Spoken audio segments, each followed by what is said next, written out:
Welcome back to One Winning Pod. We are 2 days after let down the therapy session of the review of the last game. Disappointing loss against the Giants. But we're back. We're here to go over the upcoming home game, another home game. It's an odd week, you know. We're going to win this one, right, guys? We're going to preview the upcoming matchup against the Cleveland Browns. I don't want to color my opinion too much. You got to wait till the end for score predictions and all that good stuff. But I think we might win this one. Certainly a chance. One thing that is going to be in the Ravens' favor, there's several things that we can look at on the onset here that are in the Ravens' favor. The game will be at home. That's good. You're going up against an opponent, the Cleveland Browns, which under John Harbaugh, the Ravens, they've dominated this matchup. I'm not 100% sure if this number is purely accurate, but from a quick calculation I did this morning, I believe the Ravens are 18-4 under John Harbaugh against Cleveland.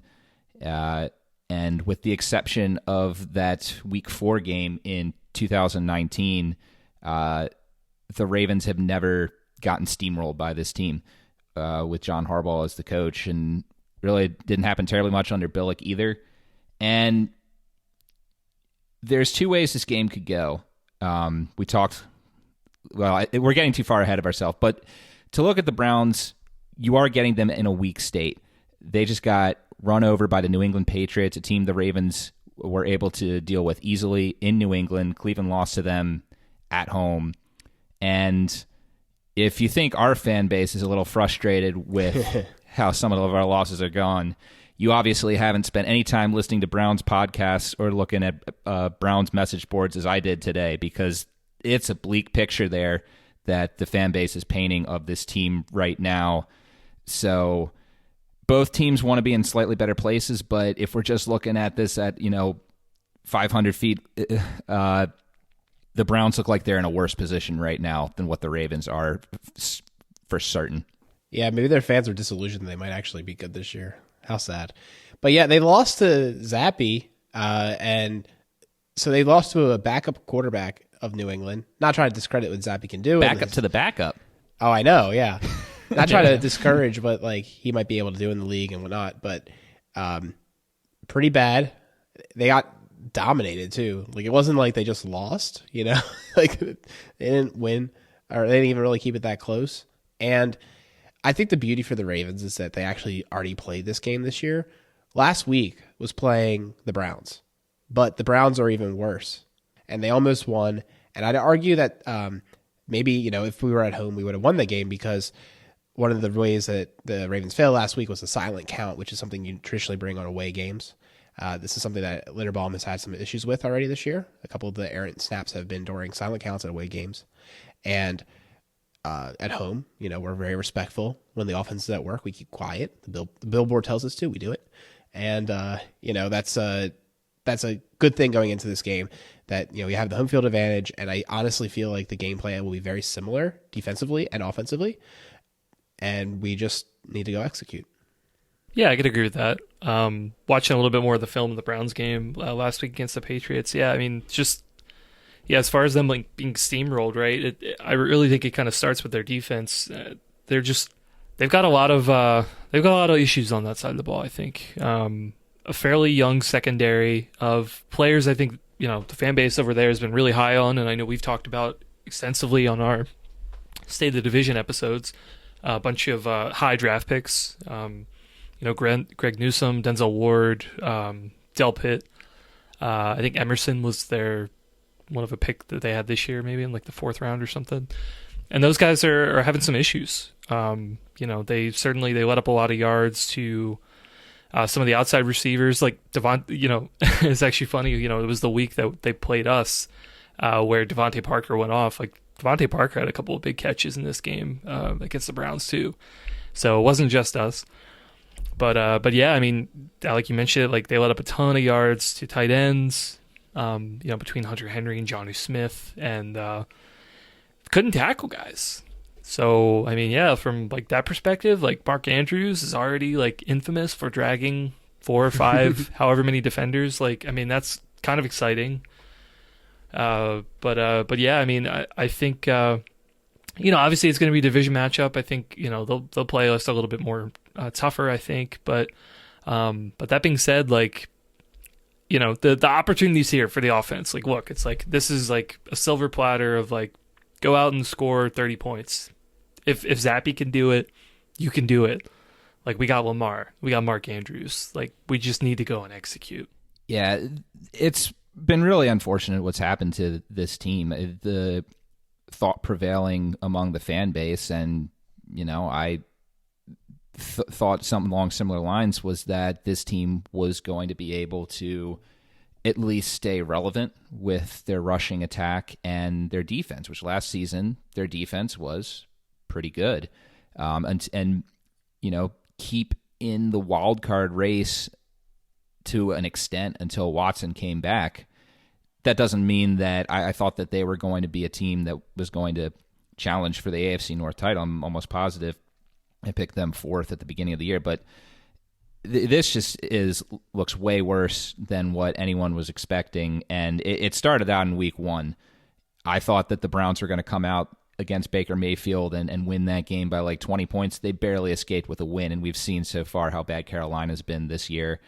And not helping things for their defense, like we're talking about, they've got a ton of injuries. A huge injury that they suffered against Pittsburgh was the loss of inside linebacker Anthony Walker. He was huge for them last year. He's one of their most profound leaders on their defense. So him being out for the year has been a huge loss for them. And his replacement, Phillips, you go and you listen to anyone who watches the Browns, anyone covering the team, the reviews we'll just say, they're not glowing at all for him. A lot of criticisms of him having struggles in the run game, with selecting the wrong lanes to try and run down guys, missed tackles, as Chris was alluding to earlier.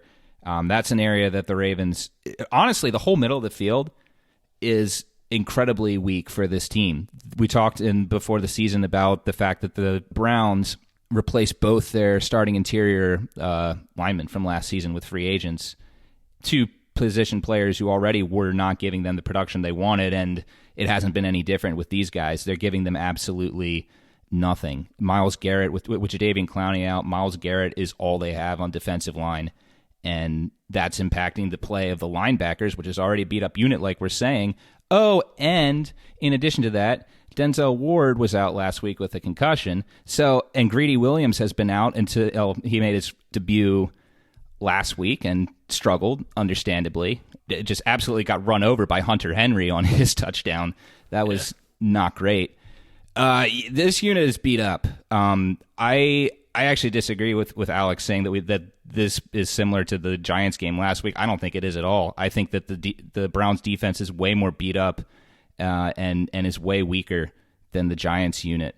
And this is a divisional game, so the familiarity between the two opponents is going to play an impact in this game. But if the Ravens can come into this game with the right mentality on offense, this has the potential to be a get-right for them. We're talking about the end zone woes and some of the slow starts in the second half on offense. This team is down. They're down mentally, they're down emotionally, they're down players. The Ravens got to take advantage of that, and we'll see if they're able to. Oh, I want to get it straight. Like, I completely agree with you, Peter. The reason I said it's similar is because I think their offensive strategy is going to be relatively similar to what we saw out of the Giants, and their defense is non-existent. They're basically a wet paper towel. So, like, we should be able to score, and I think we can stop their offense. Is what I was getting. Like, we were pretty effective at stopping, the Giants' offense, all things considered, and I think we can be effective stopping theirs. I don't want to get too out of, I guess, our rhythm, so to speak, because it sounds like we're more so talking about the defense. I'll talk about my keys to how our defense will handle them in a bit and their offense. But when we're talking about their defense, it's just bad. And even if Bateman is unavailable this week, which sounds like he may or may not be, it's kind of unclear. I think we have the offensive weaponry. Sans Djax, which is such a stupid signing. It's so Ravens. I think we have the weaponry to beat up on them. I anticipate Mark Andrews being like the slam dunk DFS play. Like, don't fade him. I feel like it has to be a Mark Andrews game, and I could just see. I mean, I won't bury the lead any further. This is the game that if the Ravens actually don't dominate and they just destroy them. I don't normally say this for divisional games, but like I honestly think that the Ravens are out for blood. They're really upset with how things have been going, and the Browns are going to have a real bad day because of it. Like, they should be able to beat up on this team, and that, honestly, anything less will be a little bit concerning. You're kind of at where I was last week against the Giants. So yeah, well, we'll see what happens, but no, I mean, you touched on you touched on one thing, right? We don't know Bateman's status. It's still early in the week. It's Tuesday. We're recording this. We did sign DeSean Jackson. We did. Yeah, Alex just trying to brush that under the rug. Yeah, he was just brushing it. I get what you're saying, but I think we do need to address that. Yeah. The breaking. He's not going to play this week. It happened. Yeah, I don't know. Wide receiver problems are solved. I know. I want to talk about this. All right. Why are Ravens fans? Why are Ravens fans complaining? Right. We wanted DeSean Jackson in 2010, in 2011, whenever he was a free agent. DeCosta's just making up for lost time. Same with Tavon Austin. We wanted Tavon. He's from Baltimore. We wanted to draft him. There's a rumor that we might be picking him up too. Guys, this is what you wanted. You just didn't say when you wanted it to happen. Right. Oh man! Next week we're signing James Lofton. Well, did you see the joke that I think K-Fish sent it out, the correspondent of our lovely show here? It was like the joke about Calvin Megatron Johnson is coming out of retirement to sign with the Ravens. Right. Well, yeah. Unfortunately, the Lions have to release his rights, and after the 60-yard field goal, I don't know if that's going to happen. I don't think they want to give us any favors. But yeah, no, I don't know, man. Like, it's so disappointing. Like, I get it. I get it from a scheme fit. Like, he's got a lot of speed, and I think that could help kind of stretch the defenses out a little bit. I mean, it's, Bateman's got a little bit of that, but obviously he's been hurt. I don't like Duvernay could do it. I don't think that's his best skill set. Like, his best skill set for me is just like getting the ball in space and be able to make guys miss. As far as like getting open on, double moves and kind of being like the deep threat, like I don't know. It just seems like not like the most optimal use of his talents. But besides that, like, okay, Robinson, but I don't know. We just haven't had as much success, I guess, with him. So I can see why the Ravens are maybe looking elsewhere, but man, what a weird signing. If they want to have one of these wide receivers join the active roster, we can't have Nick Boyle, a fourth tight end, getting 5 snaps.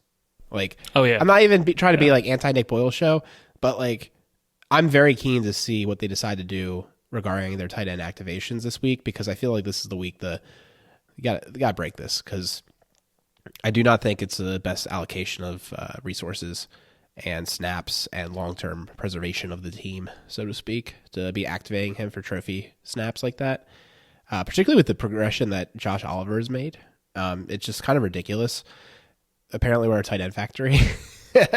And like, we were like a year too late, dude. We had it right. He just needed a year under our Hey. All right, hold on. One game does not make it a good pick. All right. I'm saying it. I think he's had more than just one game.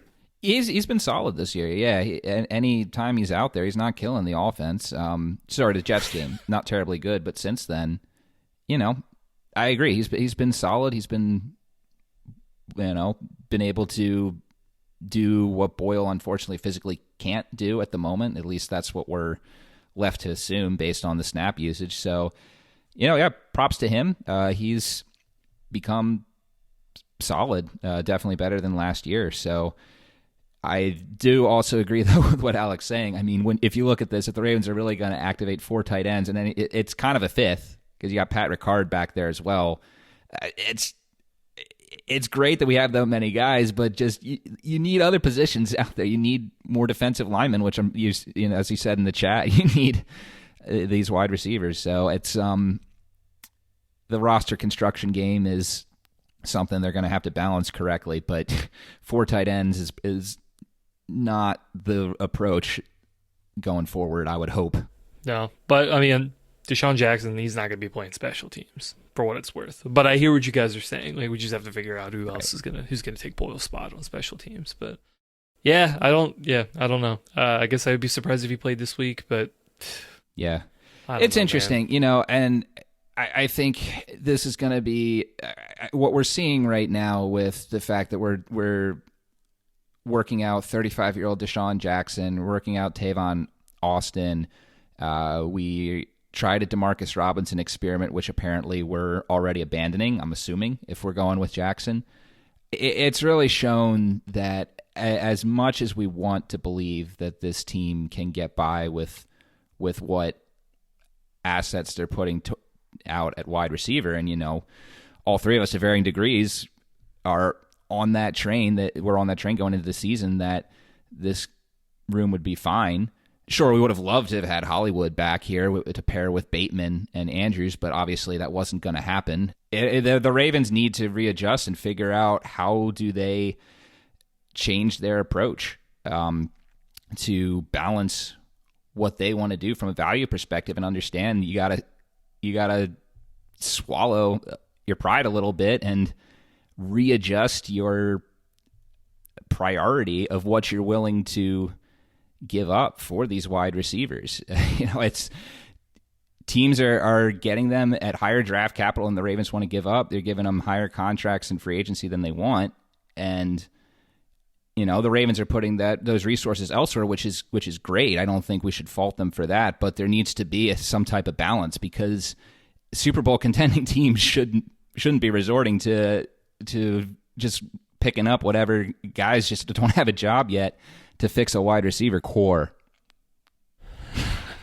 I guess the thing is, man, with the wide receivers is, I think we said it earlier in the year, we thought that 2 of the 3 needed to develop, I think is what we said. We said we need to have development out of Duvernay and Prochet and Wallace, like 2 of 3. And it seems like we've really only gotten Duvernay. So with the injury to Bateman, that's why we're having this issue. Now I am thoroughly convinced these guys are not going to be the answer, and I will recant that statement if they prove me otherwise. But I feel like this is a waste of money. I think it's a waste of time. I just I truly do not like this move at all. It kind of rubs me the wrong way. And this is not me being in the bag for Prochet or Wallace. It's just I'm not convinced that these guys are the answer either, and they're just distracting from the way forward. I think they made Which their guys, bed. Prochet and Wallace, or Jackson and Austin, or both? Jackson and Austin are not the answer, and maybe Wallace and Prochet aren't either. But you've made your bed at this point. This is stupid. Mm-hmm. Either trade actual assets because you fucked up, acknowledge your mistakes that you made, and make a real reasonable change, or don't do anything at all. That's kind of how I see it. I just really don't think this is the answer. And it's interesting, the comment about abandoning Robinson, because he's been getting more snaps than even Duvernay in these last 2 games. Not by much, but a little bit. So they trust him in a lot of packages. And I don't know if it's really replacing him as much as it's replacing the efforts of Prochet. I'm going to say it's just going to be Prochet, because Wallace has a special teams role, and Wallace is performing very high at special teams. So I honestly think that these guys that they're adding are going to replace Prochet. And while that hurts me, I'm not even trying to just defend Prochet at this point. I just think it's not going to be any better, and we have so little cap room. So unless they make a move to open up a cap room, part of me is this is dumb. Right. Which is why I'm coming out right now. I'm saying it, and I have no shame in saying it. I was wrong in the offseason. The Ravens do need to update how they're handling wide receiver position for the reason you just said. This in-season move is causing some cramping on the flexibility they have from roster standpoint, from the money they have left to make these moves in season. And, there's nothing more they can do about it this season. So I'm not going to harp on it much going forward. I don't think. Who knows? In frustration, we might as the season goes on. But yeah, this offseason, they have to, in my opinion, they have to figure out how to balance their team philosophy with the change that the rest of the league has made to the value at this position. It's just too many seasons in a row of it just of the Ravens just being in a poor position, unideal position of wide receiver outside of Mark Andrews. And nothing else they can do about it this season, like you're saying. DeSean Jackson and or Tavon Austin and or Demarcus Robinson are not going to save it. They can simply, kind of be patchworks on a sinking ship for the rest of this year. And then, this is what we got, and just got to see what they can do to make it work. What do you think, Chris? I don't remember if we said it on this pod, but I was firmly in the no Robbie Anderson camp. Just a terrible culture fit. DeSean Jackson, I was gonna say DeSean Jackson. I'm pretty surprised because he has his own issues, right? Especially like some of the anti-Semitic stuff that he's been liking on Twitter and stuff over the last year or so. Just not the best optic look, I guess. From there, that's a way to learn about that. I forgot about it until he said it, but it's true. This is breaking Ravens credo. That was something that happened, wasn't it? Yeah, and I don't want to get too much into it, but I just right. Maybe what the Ravens are saying that he's a good locker room guy, but I don't know. He has been almost a little bit like a Steve Smith light, and he's you've seen some of his antics from Philadelphia and stuff, and he's a really good player and kind of can flaunt it sometimes, But still, you heard positive things about Steve Smith from player. I don't know. I'm not an expert on DeSean Jackson, so I won't speculate on a guy whether he's gotten a bad name deservedly or not. So I don't know. If we can use him right to stretch the field, add some speed to the offense, I think that's fine. But it's also one of those too. I don't know. Robinson should have been that guy, but it doesn't seem like we're using him all. I guess we're using him a little bit in that, but we're also asking him to run 5-yard slants too. Yeah, and I guess you could use your speed that way, but I don't know. I figured he'd be more of a vertical threat, and we just really haven't seen that out in the regular season. I do think that's what we need. Well, glass half full.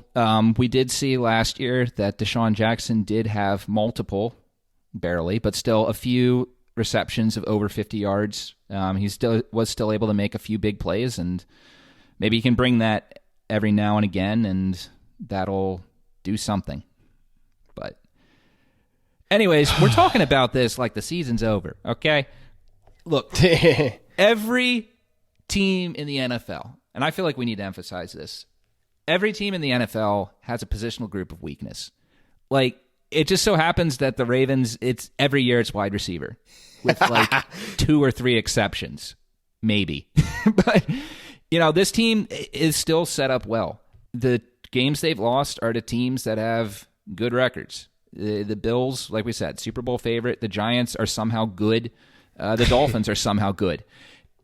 This team, as long as John Harbaugh and the leaders on this team can continue to keep the ship upright and get everyone on the right frame of mind, they can still take advantage of the fact that the AFC is a jumbled mess right now. You got the Bills at 5-1, and then outside of that, what do you got? You got the Chiefs, the Chargers, who I think are a fake 4-2, and the Jets at 4-2. And then outside of that, it's a heck ton of mediocrity. So I think you look at this game against Cleveland. We've talked about it historically. This is a great matchup for the Ravens, and honestly, it's looking like the same this year. We got to make this a statement game. You got to come out of the gate in this one, get up to a quick lead, and just take the will out of this team, because I don't think you look at all the injuries they have. There's rumblings in the media in Cleveland that the coaches are on the hot seat. I don't know how much fight this team has.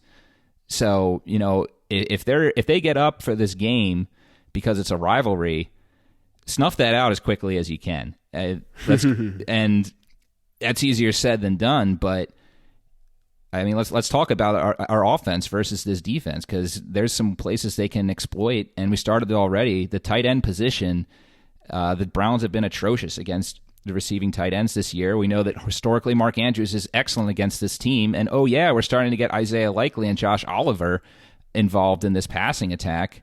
We could see a huge game from the tight ends in this game, and I think that's would be a great way to start out attacking this defense. Use a 3-headed tight end monster. The Ravens, I would think that would be how they would start approaching this this game strategy on offense. I do think you're right. I think that I'm not too concerned about our ability to pass the ball on them. My big thing is, like, are we going to be able to run the ball effectively? We don't know about J.K. Dobbins' availability. We don't know if Edwards is going to be available. We don't know what's going to happen as far as all that goes. I think that Drake showed enough last game that maybe we'd be okay having to lean on him a little bit more. I don't love it because Drake has a way of having a game or two each year to fool you into thinking he can play. So I'm not like completely sold, but I think this team has enough deficiencies that I think running the ball will be an option. What do you guys think? Yeah, I mean, I think he can keep at it. I mean, that was kind of New England's strategy. Like the Browns, like they had a decent number of runs that were stuffed for a few yard gains, but occasionally they break a big one and just not be able to tackle. Seemed like they kind of crowded a lot of guys around the line of scrimmage.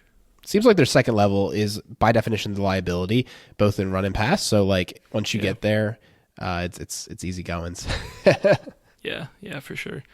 But yeah. I mean, it'd be cool to kind of see what the state of Dobbins is. I'm looking forward to kind of seeing if he's on the injury report this year based on his knee tightening up. But yeah, I mean that was a good thing from the Giants game, right? I mean, the run game was really great. We got a lot of the tight ends involved, so it seems like a natural extension of like let's build on that for this week. The health of the running backs is interesting. Like we were talking about at the onset of the show, the middle of this defense might be the worst interior in the league right now. That's an incredibly weak position. But again, like you're saying, do the Ravens have the running backs right now to take advantage of that? Drake is much more of an outside the tackle runner. Dobbins can do that inside stuff, as can obviously Gus can. And he's the guy you would love to have healthy in this matchup, but will he be ready to play? And if he is ready to play, based on how the Ravens have gone this year, we know he'll be on a snap count. So one out-of-the-box thought I've had, maybe this could be Mike Davis week, Ooh. Look, Davis has shown us nothing this year, but if he can just be a shell of himself, like this matchup is one where he would thrive. The Ravens, just have him just run down, have the interior block for him and just run some chunk plays, get some yardage just straight downhill. I'd at least, float the idea in offensive meetings if I were the coordinators. But yeah, it's a spot the Ravens should have. I think they'll have success in some way, because if they're not able to do it with the running backs, then they'll be able to do it with Lamar. So in some manner, the Ravens are going to have the option to run the ball against this defense whenever they want. We're just going to have to see what players are going to be able to take advantage of it. It's going to depend really on who's healthy and able to play. You're about to put Mike Davis in your captain lineup. He's only $200. You said $300 as a captain. I didn't say that we were going to use him a ton. I just meant that short yardage situations he could actually do something. But yeah, I hear what you're saying, man. And I guess like the consensus is our offense should be able to steamroll this defense, and they should be able to finish in the red zone. And that's kind of what we want to see out of them growth-wise, right? Absolutely, yeah. But I think we also have to say this with a caveat. As much as on paper this looks like something that the Ravens should be able to do, I hate to say it, but the fact of the matter is, until the Ravens have to regain our trust that they can do it in the second half, right? That they can do it consistently in games. We're not at a position right now with this team with what's happened to just be able to assume that we can take advantage of poor opponents, at least to the tune of finishing a game. Sure, we've had success in these games, but the finishing aspect is something that's lacking for this team right now. It was lacking last year. Of course, we had the excuse of injuries then. So it's just going to be, they'll be able to have success, but will it be consistent enough to keep the Browns out of the game? That's the ultimate question, which I don't think we can really answer on this show, because there's a lot of intangibles and game flow involved in that aren't going to be clear until the actual game happens, which is a cop-out answer, I know, but that's also what we've been dealing with this year. I don't want to spoil my bold prediction, but I feel like you hit the nail on the head, Peter, and like that's going to be my bold prediction is something to do with like the offense closing games. It's the number one thing, man. It's just I was so upset with the Giants game, like all these losses. It's just Lamar said it, everybody said it. It's just it's the team isn't letting other teams beat them. They're just beating themselves. That's all it comes down to. They really need to execute better. Just got to play better in the second half. If they do that, yeah, they should be easy to win games because they've got most of the game flow kind of going their way, except for the second half. I feel like the Ravens have kind of become too nice in a way. Like, I know that Marcus Peters has that dog in him, but like, I just feel like they're just too nice. Like they don't have like a killer instinct, man. They don't want to just like persecute you and like enjoy making you look terrible. You know what I mean? Like, I kind of feel like that's the issue. Is like they lack a mean streak. And I'm sure a lot of older players like Suggs and Ed and Ray would probably agree with you. And I know the game's different and you can't like express that, but I feel like you could still dominate and just be like flying the ball. And we see it from time to time, but like it's just, I don't know. And then we're projecting on the defense, who's been relatively effective, but I don't know. Like Mark Andrews is that on the offense. I don't know. It's just. Maybe it's because Lamar always has that smile and seems so cheery, like when they're doing well. But like, I don't know. It just doesn't feel like they're a bunch of like killers. I feel like they don't knock the other team out of their mojo, like intimidate. Yeah, I just want to caveat. I'd much prefer that on the defense because I don't want to Phillip Rivers here. I didn't really like his antics ever. I mean, I know Peter's got thoughts, but like I don't want him. I don't want Tom Brady. I don't want any of that. I don't want any of that from the quarterback. So what I'm saying is, Lamar, I got you. But yeah, no, I hear what you're saying though. Yeah, I do think there's one interesting thing to come out of this discussion, which is something that's been bouncing around in my head for the past couple of weeks. Is who are the obvious leaders on this team? And I say that knowing 100% that it's. We never really know the answer to that question. Sometimes, we have a little more insight into that through the media or the players, particularly when Ray Lewis was here, because Ray Lewis was a guy that like wore his leadership on his sleeve. So like, everyone knew Unfair that Ray example. Lewis. Exactly. Right. But I feel like whoever the leaders are on this team is a lot less well advertised to the outside public. I don't doubt that there are, but like I don't feel like right now, over the past couple seasons, probably since 2020, we really have a good gauge on that as fans, which I mean isn't a big deal. We don't need to know, but it also belays the question right now. Who in the locker room is getting the guys fired up for this game and getting them focused in? Is it Lamar? Is it Marlon? Is it Calais? We don't have a good insight into that, I don't think. And it does make you wonder the question, is that something that is missing with this team? Which is an unfair question, I think, because, it's not really something that is necessary for fans to know. If the team wants to let us know, that's great. But if they don't, it's not really our business. But I don't know. In my opinion, and you guys tell me if you disagree, I feel like the leadership on this team is a lot less obvious to the fans than in years past. And it just makes you wonder, what the centric focus of the team is at times. I think the leaders are exactly who you think they are. I think it is Calais Campbell at a very high level. I think it's very much Calais Campbell. We see him breaking out of huddles. I think it's Justin Tucker. I do think Lamar is a leader, but I think he's just a quieter leader. I know that Marlon Humphrey's been asked to lead, but I also think the way, I think his leadership style might be not quite there. I'm not trying to be mean to him or anything. It's just, I don't know if that's like the best for him, the best fit. But I think what we're getting at with and Mark Andrews too, and Mark Andrews has that dog in him, and I don't know, I feel like it's like the psychological war games. I feel like the previous Ravens had some psychological war games. They really wanted to get the other team off their game. Not just play well themselves. They wanted to get them off their game. And I don't know I think all our leaders are all about execution and focusing on them. And like, I don't know, part of me thinks it's a little bit more than that. Like you gotta also like nudge the other team off their rocker a little bit for 60 minutes. I don't know. It's kind of a weird conversation I didn't expect to get on in this episode. But I'm curious if any people have thoughts on this. Definitely, reach out on Twitter, because I think this is an interesting conversation, like a sub point of where the Ravens are right now. Yeah, and I think in our discussion it came out of left field a little bit. But I mean, if we're looking at a game where I wouldn't call this game a must win, but the Ravens are time is ticking for them to have a statement win. We were at week 2. It looked like the Ravens were going to have a statement win against the Dolphins, and we know how that ended up. And then against the Bills, that one was trending that way as well. And then the second half happened. I feel like they need a win to announce that they're here. Win a game by like 2-3 scores. Do it against a divisional opponent, even if it's the struggling Cleveland Browns, it would be enough.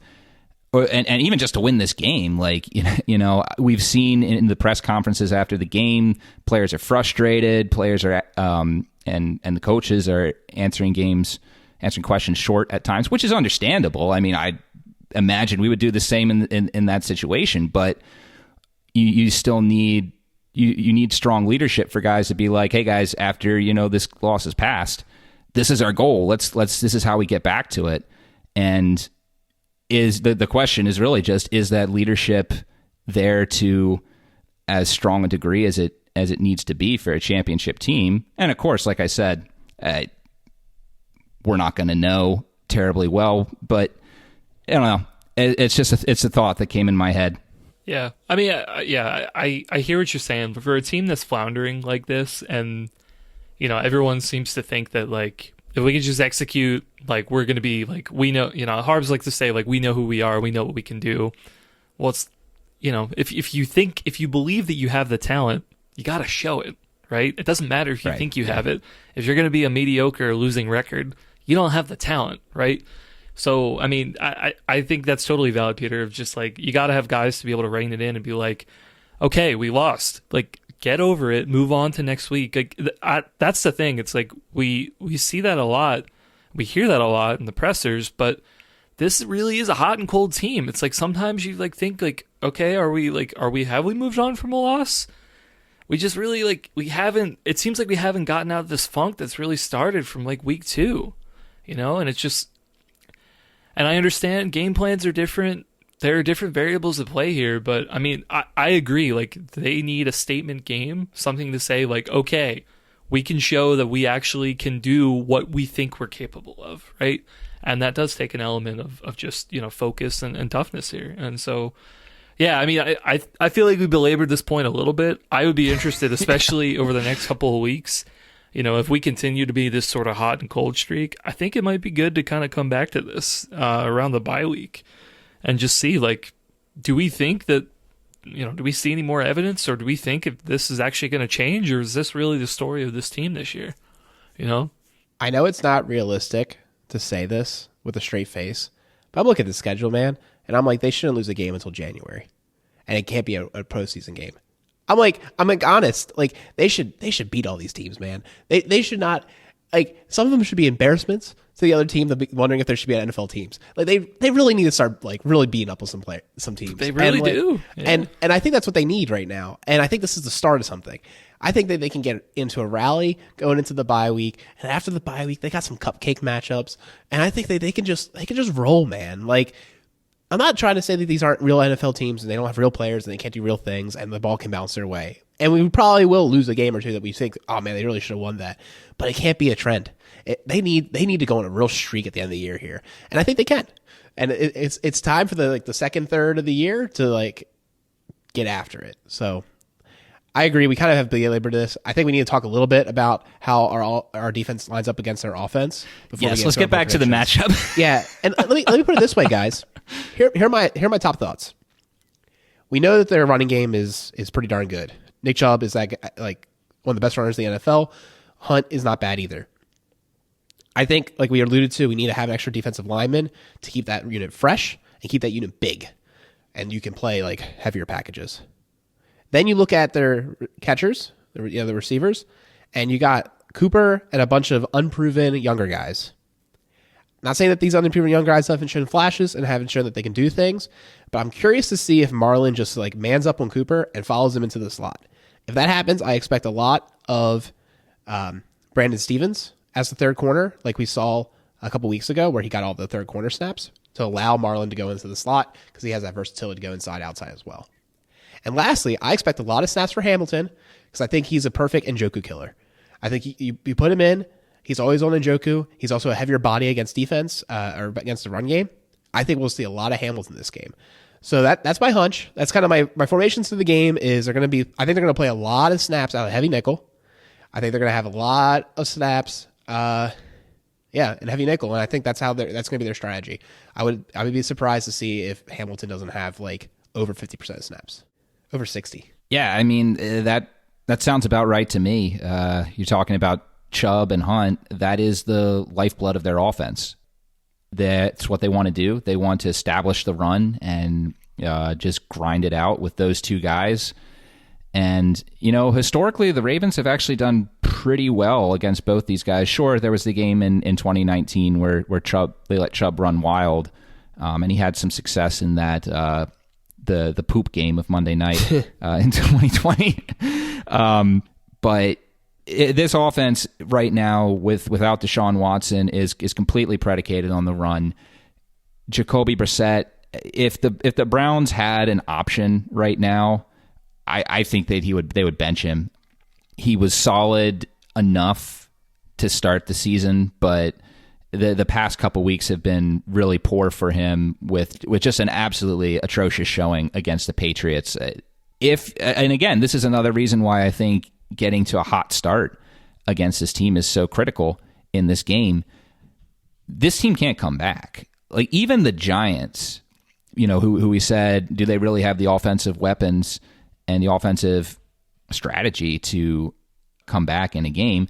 We saw they did, and we kind of knew they could do that going into this game because they had just done it the week prior against the Packers.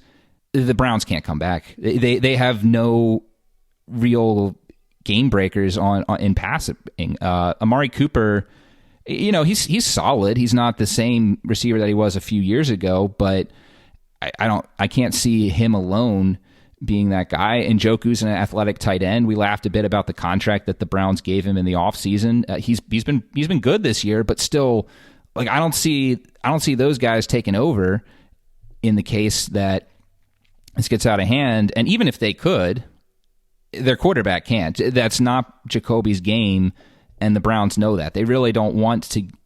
What happened against New England last week is what they don't want to happen because they don't have an answer for that. If they go down multiple scores, it's game over. I don't think that's terribly controversial. I think everyone in the NFL knows that. So yeah. So I mean, short and simple. Shut down the run, force this team to pass, and you're gonna take away the game that really the only path they have to making this game competitive.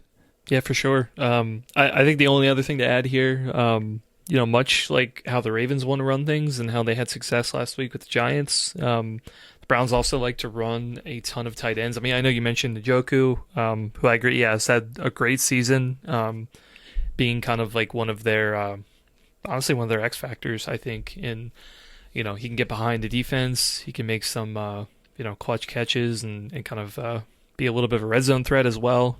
He's had a good season, but they've also got Harrison Bryant and Pharaoh Brown. They like to run a lot of three. Apparently, they I think run the most or second most 3 tight end sets, I think, in the league, even more than the Ravens.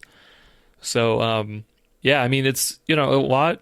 It's a little bit of a different kind of matchup from maybe like the Giants or that maybe some other teams that the Ravens have seen this year. I guess maybe close to the Patriots too, because they run a lot of 2 tight end sets.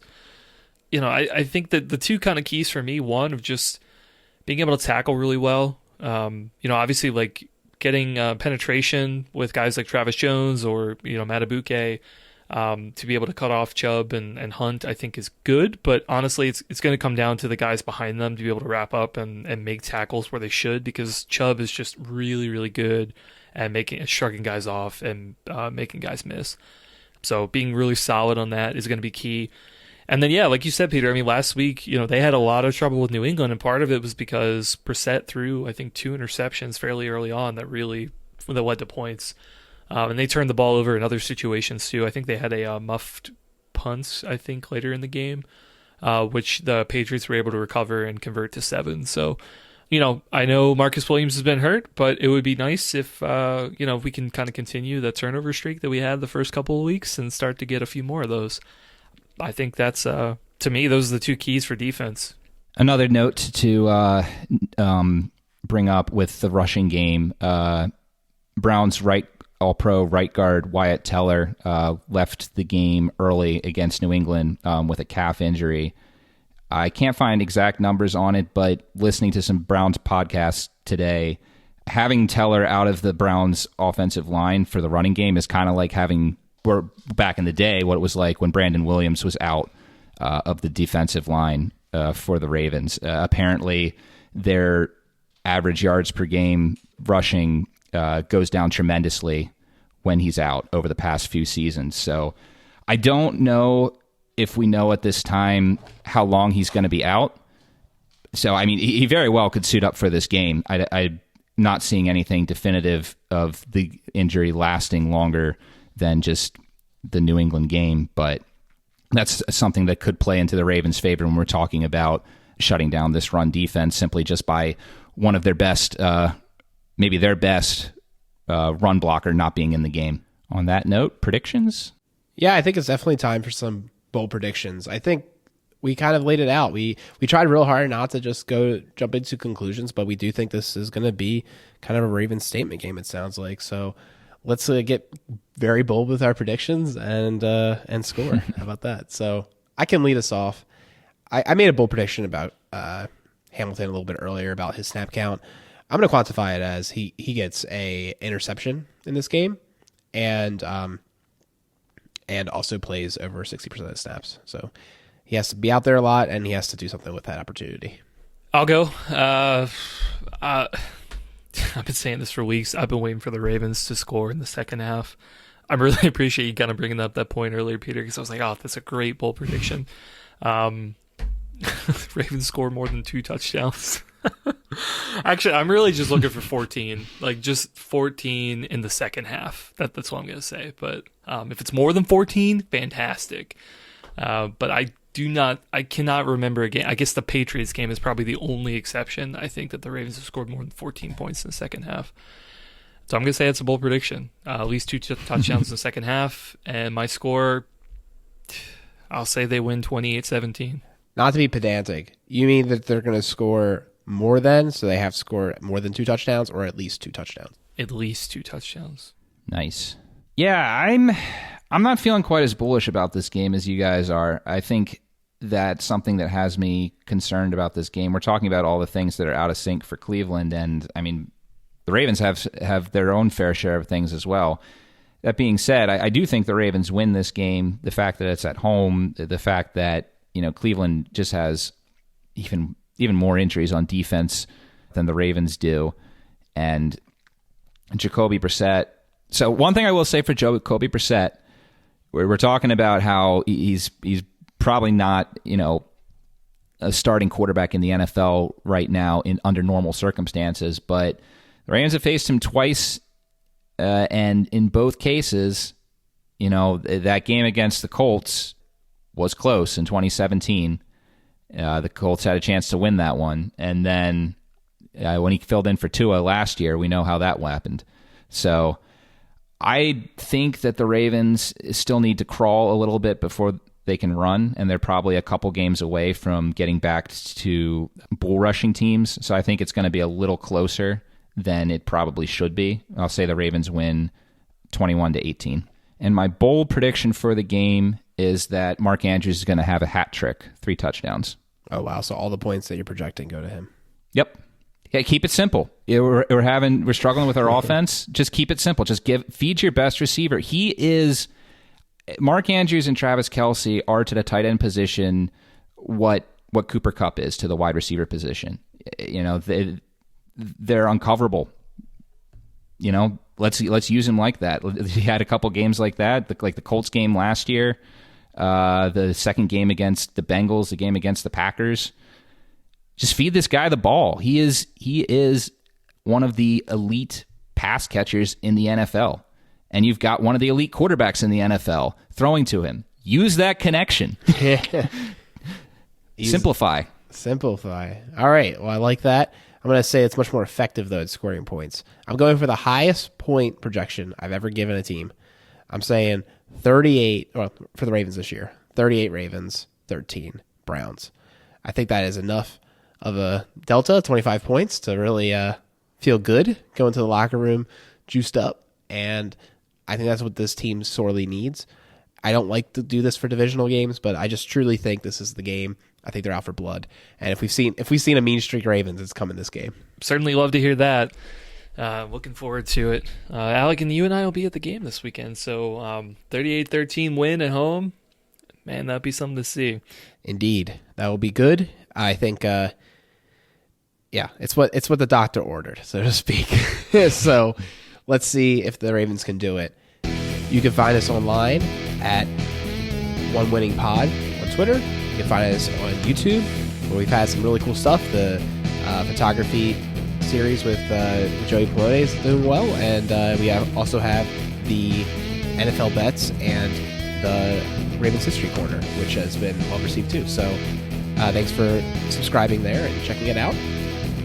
Peter, do you have any updates on that? We're going to be looking at some seasons in the past where the Ravens have started out 500 through 6 games. What were the main culprits for that, and what did they do to fix them? So just look at some other instances where the Ravens were kind of on this uneven footing, so to speak, as they are right now, and how the franchise responded. Awesome. Looking forward to that. So, yeah, check those things out. Email us at onewinningpod@gmail.com if you want to reach out in a longer form way. Leave a comment, message us on Twitter about what you think about this roster construction and team leadership questions we kind of brought up on the show. And we'll talk to you after what is hopefully a big Ravens win. Go Ravens.